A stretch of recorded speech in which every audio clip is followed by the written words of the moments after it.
رمضان مبارک تمہیں رمضان مبارک رمضان مبارک تمہیں رمضان مبارک بسم اللہ الرحمن الرحیم السلام علیکم ورحمۃ اللہ وبرکاتہ GMT میڈیا پر تمام ناظرین کو ایک بار پھر خوش آمدید۔ ناظرین، برکات رمضان ٹرانسمیشن کا سلسلہ الحمدللہ بدستور جاری ہے، جس میں ہمارے مہمان حضرات بھی بدستور آ رہے ہیں۔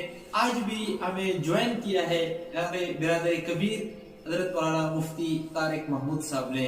مفتی صاحب السلام علیکم ورحمۃ اللہ۔ وعلیکم السلام ورحمۃ اللہ وبرکاتہ۔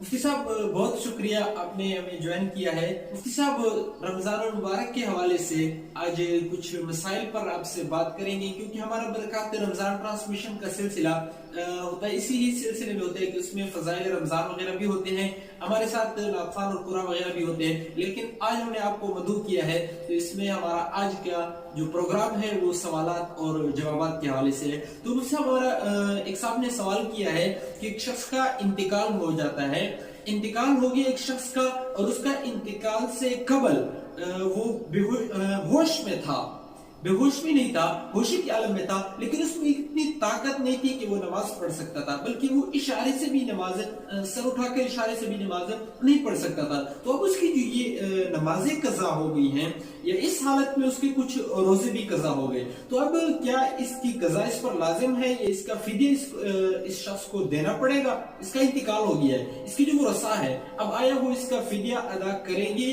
یا نہیں کریں گے، ان پہ فدیہ لازم ہے یا نہیں ہے؟ اور اگر فدیہ لازم ہے تو فدیے کا کیا طریقہ کار ہے، اور فدیے کی مقدار کیا ہوگی؟ روزہ اور نماز کے فدیے کی مقدار کیا ہوگی؟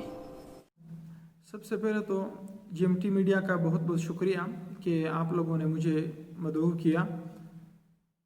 رمضان المبارک کی فضیلت کے حوالے سے آپ کو یہ بتاتا چلوں کہ جب رمضان المبارک کا مہینہ شروع ہوتا ہے تو اللہ تبارک و تعالی ان فرشتوں کو جنہوں نے اللہ کا عرش اٹھایا ہوا ہے، حاملین عرش، ان کو کہتے ہیں کہ تم اب میرا یعنی اللہ کا ذکر کرنا چھوڑ دو۔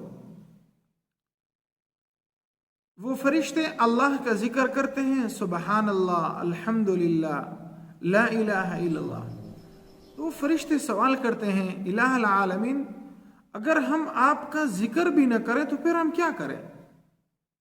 نماز ہم نہیں پڑھ سکتے، روزہ ہم نہیں رکھ سکتے، زکوٰۃ ہم نہیں دے سکتے، تو پھر ہم کیا کریں؟ تو اللہ تعالیٰ فرماتے ہیں کہ آپ روزہ داروں کے لیے دعا کریں، کہ جو روزہ دار دعا مانگتا ہے آپ اس کی دعا پر آمین کہیں، آپ اس کے لیے دعا فرمائیں۔ تو اس سے بڑھ کر رمضان المبارک کی یا روزے کی فضیلت اور کیا ہو سکتی ہے؟ بالکل، کہ اللہ تبارک و تعالیٰ کے سب سے مقرب فرشتے جنہوں نے اللہ کے عرش کو اٹھایا ہوتا ہے، وہ آپ کے لیے اور میرے لیے دعا کرتے ہیں، سبحان اللہ، بشرط یہ کہ آپ اور میں روزے سے ہوں۔ رہا آپ کا سوال جی، کہ اگر ایک آدمی اس حالت میں ہے کہ وہ سر سے اشارہ کر کے بھی نماز نہیں پڑھ سکتا، جی بالکل، تو اس صورت کے اندر یہ شخص اگر مر جاتا ہے جی، اور اس کے اوپر نمازیں باقی رہ جاتی ہیں، جی، یا اس کے اوپر روزے کی قضا باقی رہ جاتی ہے،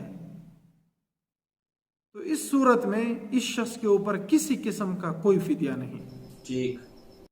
اور اگر کوئی شخص ایسا ہے کہ جو اس حالت میں تھا کہ جو سر سے اشارہ کر کے نماز پڑھنا چاہتا تو پڑھ سکتا تھا، یا کوئی شخص ایسا تھا کہ اس سے رمضان المبارک کے روزے قضا ہو گئے، اس کے بعد یعنی رمضان المبارک کے بعد کچھ دن اس کی طبیعت ٹھیک ہوئی اور پھر اس کے بعد وہ مر جاتا ہے، جی، تو اس شخص کو اب فدیہ دینا پڑے گا۔ ٹھیک ہے، مطلب اس کے ورثاء فدیہ ادا کریں گے۔ ٹھیک ہے، اب فدیہ کیا ہے؟ جی، فدیہ نصف سا گندم کا دینا ہے۔ اب یہ سا کیا ہے؟ سا در اصل جو ایک پورا سا ہوتا ہے. سب سے پہلے تو یہ سمجھ لیں جس طرح آج کل ایک کلو کا حساب ہوتا ہے, ایک وزن کا حساب ہوتا ہے, جی یہ کلو 2 کلو 3 کلو, پرانے زمانے کے اندر یہ کلو اور 1.5 کلو نہیں تھا. اس وقت ایک چیز پیمانہ کر کے دی جاتی تھی, جس طرح عام طور اب بھی گاؤں دیہات کے اندر ایک دوسرے کو گندم یا آٹا کوئی چیز کسی برتن میں ڈال کر اور اس کو دے دیتے ہیں. جی جی بالکل. تو فرمایا کہ ایک سا وہ 4 چلو کا ہوتا ہے, یہ ایک چلو اٹھاؤ اور اس میں ڈالو, پھر دوسرا تیسرا چوتھا, تو اس طریقے سے ایک سا بن جاتا ہے. جی جی. اب یہ سا شریعت کے اندر تو سمجھ میں آ گیا, لیکن آج کل کے دور میں, جدید دور میں, ہم اس کو کلو کے اندر کس طرح حساب کریں گے؟ تو اس حوالے سے علماء کرام کے اختلاف ہے.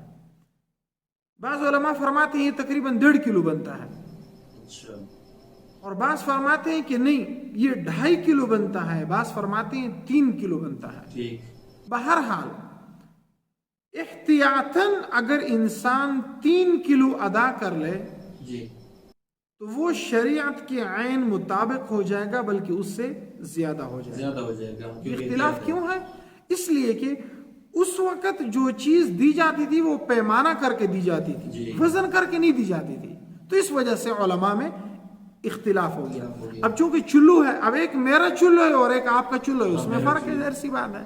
ظاہر سی بات ہے. تو اس لیے اس سا کے اندر بھی اختلاف ہے. ٹھیک ہے. جی.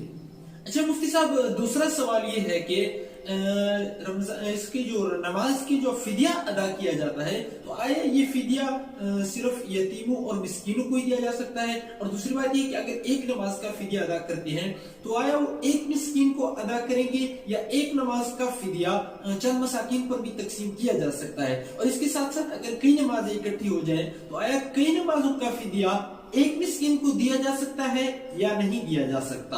اور ساتھ ہی یہ بھی بتا دیں کہ آیا اس فدیہ یہ جو نماز کا روزے وغیرہ کا فدیہ ہے, تو یہ فدیہ مسجد کی تعمیر وغیرہ پر بھی خرچ ہو سکتا ہے یا نہیں ہو سکتا؟ اس کے ساتھ ساتھ یا طلباء پر بھی خرچ ہو سکتا ہے, یا اس کے کپڑوں پر, ان کے کھانے پینے وغیرہ پر؟ اس سب ذرا وضاحت فرما دیں اس کی. جی, جس طرح میں نے آپ کو بتایا کہ فدیہ نصف سا ہے, ٹھیک ہے, اور اس کا میں نے آپ کو میزان بھی بتا دیا کہ اس کا وزن کتنا ہے آج کل کے حساب سے. جی بالکل. تو یہ یتیموں اور مسکینوں کو دیا جائے گا. ٹھیک ہے. ٹھیک ہے. ٹھیک.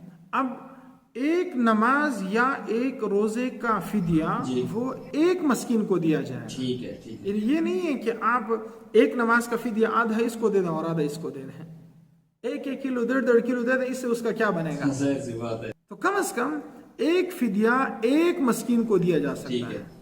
البتہ مختلف یعنی 2-3 نمازوں کے فدیے اگر آپ کسی ایک مسکین کو دینا چاہیں تو آپ دے سکتے ہیں. ٹھیک ہے. 2-3 نمازوں کے فدیے آپ کسی ایک آدمی کو دینا چاہیں تو آپ اس کو دے سکتے ہیں, لیکن ایک فدیہ آپ 2 آدمیوں کو نہیں دے سکتے. رہی بات آپ کی, آپ پوچھ رہے تھے کہ مسجد کی تعمیر میں لگا سکتے ہیں. نہیں, مسجد کی تعمیر میں فدیہ نہیں لگایا جا سکتا.